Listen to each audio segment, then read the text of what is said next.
Dalam kitab klasik 1001 Malam yang terkenal itu, ternyata ada sebuah fabel berlapis yang keren banget tentang hewan dan manusia.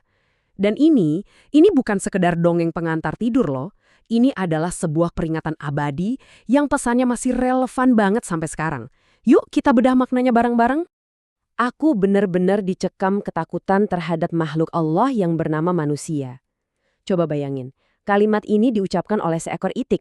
Kira-kira apa yang udah dia lihat? Kekuatan mengerikan apa yang dimiliki manusia sampai bisa bikin seekor hewan lari ketakutan kayak gitu? Oke, supaya kita lebih gampang ngikutin ceritanya, kita bakal bedah lapis demi lapis. Kita mulai dari sebuah ancaman yang misterius, lalu kita dengerin kesaksian para korban, kita juga akan lihat gimana akal bisa mengalahkan kekuatan, sebelum akhirnya kita berhadapan sama takdir yang nggak terhindarkan. Dan tentu aja memetik pelajaran penting di baliknya. Coba deh bayangin sebuah sorga terpencil, pulau yang super damai, isinya cuma sepasang burung merak. Hidup mereka tuh udah sempurna banget. Sampai suatu hari ketenangan itu pecah. Seekor itik datang lari ngos-ngosan, matanya penuh ketakutan, sambil bawa sebuah peringatan yang bakal mengubah segalanya. Tapi burung merak malah ketawa. Manusia di pulau terpencil gini? Nggak mungkin. Merasa putus asa, si itik sadar kalau dia harus bikin mereka mengerti. Jadi, dia pun memulai kisahnya. Sebuah cerita peringatan dari pengalamannya sendiri, yang ternyata jadi inti dari fabel ini. Nah, cerita si itik ini ngebawa kita ke tempat lain, pas dia ketemu sama seekor anak singa. Masih muda, kuat, dan sombongnya bukan main. Anak singa ini juga udah dengar sih desas-desus soal bahaya manusia, tapi dia nggak percaya. Lalu, satu persatu, para korban mulai datang buat ngasih kesaksian mereka. Yang pertama ngomong itu keledai. Dia nggak cerita soal pertarungan, tapi soal perbudakan seumur hidup. Dari lahir sampai tua, hidupnya dikendalikan sama tali kekang dan cambuk. Dan di akhir hayatnya, badannya cuma dilempar buat makanan anjing. Sebuah kehidupan yang sama sekali nggak punya harga diri.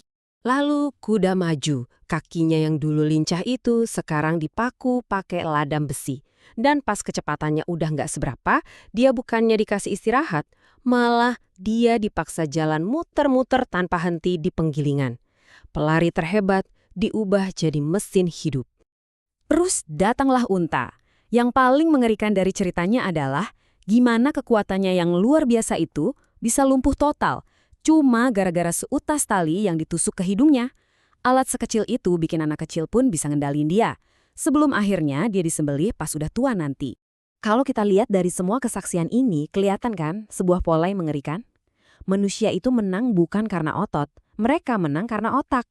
Dengan tali, belenggu, dan cambuk, alat-alat yang kelihatannya sederhana, mereka bisa menaklukkan hewan yang paling kuat sekalipun.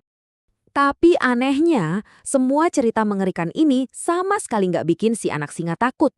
Malah sebaliknya, dia makin marah dan makin sombong. Dia bertekad buat nyari manusia dan ngebuktiin kalau kekuatan fisik itu adalah segalanya. Dan takdir pun mempertemukannya dengan seorang lelaki tua yang kelihatannya lemah. Nah, disinilah inti konfliknya.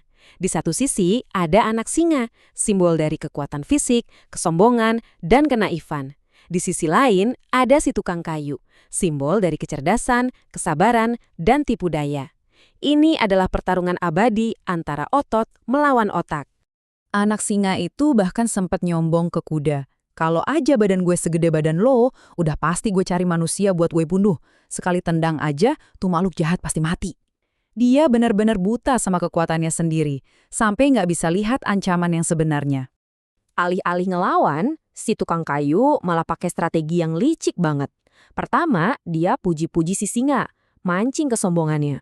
Terus dia nawarin buat bikinin istana yang katanya kokoh. Terakhir, dengan alasan mengukur, dia minta si singa masuk ke dalam peti. Sebuah permintaan sederhana yang ternyata adalah jebakan maut. Dalam tragedi Yunani kuno, ada satu kata yang pas buat ini. Hubris. Artinya, kesombongan yang berlebihan sampai bikin buta. Jadi, anak singa ini kalah bukan karena dia lebih lemah. Dia kalah karena terlalu percaya sama kekuatannya, ngeremehin lawannya, dan dengan sombongnya masuk ke dalam perangkapnya sendiri. Dan dengan akhir yang tragis itu, si itik pun selesai bercerita. Dia natap burung-burung merak, berharap mereka akhirnya ngerti. Tapi ironisnya, fabel yang dia jadiin peringatan itu, sebentar lagi malah akan jadi takdirnya sendiri. Semuanya terjadi cepet banget. Paginya si itik baru selesai cerita. Gak lama kemudian, sebuah kapal manusia muncul di kejauhan. Siangnya, mereka mendarat di pulau, dan menjelang sore, si Itik yang jalannya lamban akhirnya ketangkep. Peringatannya gak mampu nyelamatin dia. Ternyata, usahaku selama ini untuk lari dari ketetapan Allah hanyalah sia-sia belaka. Inilah akhir dari perjalanannya. Sebuah realisasi yang tragis, kalau kadang-kadang semakin keras kita lari dari takdir, justru semakin cepat kita menuju ke sana. Oke, setelah semua kengerian dan tragedi ini, terus apa pesannya? Apa sih hikmah yang tersembunyi di balik kisah hewan yang tragis ini? Yuk kita renungkan bareng-bareng pelajaran abadi dari fabel ini. Kisah ini ninggalin kita dengan beberapa kebenaran yang agak pahit, bahwa akal itu seringkali lebih tajam daripada cakar, bahwa kesombongan adalah jalan pintas menuju kehancuran, bahwa teknologi bisa jadi pengganda kekuatan yang dahsyat, dan yang paling bikin merinding, bahwa terkadang takdir emang nggak bisa dihindari. Jadi apakah fabel ini benar-benar cuma soal bahaya manusia?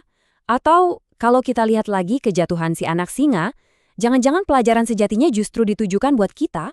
Sebuah peringatan bahwa musuh terbesar kita bukanlah ancaman dari luar, melainkan kesombongan yang ada di dalam diri kita sendiri.